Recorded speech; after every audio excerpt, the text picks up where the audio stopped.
I'm Terry Bacon, Director of Sunworld's Variety Development Center. I'm taking you behind the greens on how our variety development program takes new varieties from this to this. The first is our new late white seedless table grape, shown here about 2 weeks from harvest. This variety is grower friendly, requiring relatively little hand labor, and it sizes naturally to about 1 inch. It has incredible flavor. And we have a new late black seedless grape, shown here 5 weeks from harvest. Another naturally big grape with great taste, and unlike other black grapes, virtually no seed trace.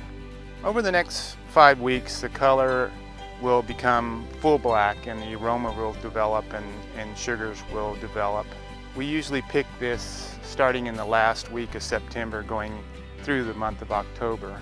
Both of our new late season varieties will be marketed with Scarlotta Seedless brand grapes. That would give retailers strong late season offerings in all 3 colors. Sunworld uses traditional hybridization technique to develop new varieties. It's similar to what bees do in nature when they go from plant to plant pollinating flowers, only we do that by hand. After pollination, once the grape berries are large enough, the clusters are harvested. While the grapes may be seedless, they do contain a tiny seed trace that can be removed in the lab and nurtured with nutrients and sugars to grow a new plants that we call hybrid seedlings. The new seedlings are very delicate, so they're started in test tubes under grow lights that simulate the sun.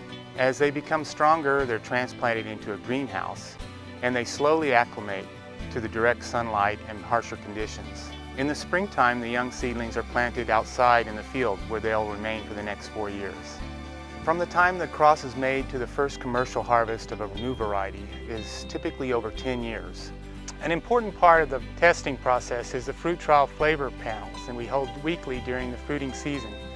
This is where we get feedback from consumers, customers, and marketers and find out their preferences on the new varieties in the pipeline. But we're always looking for the next big thing and something that helps our customers differentiate themselves.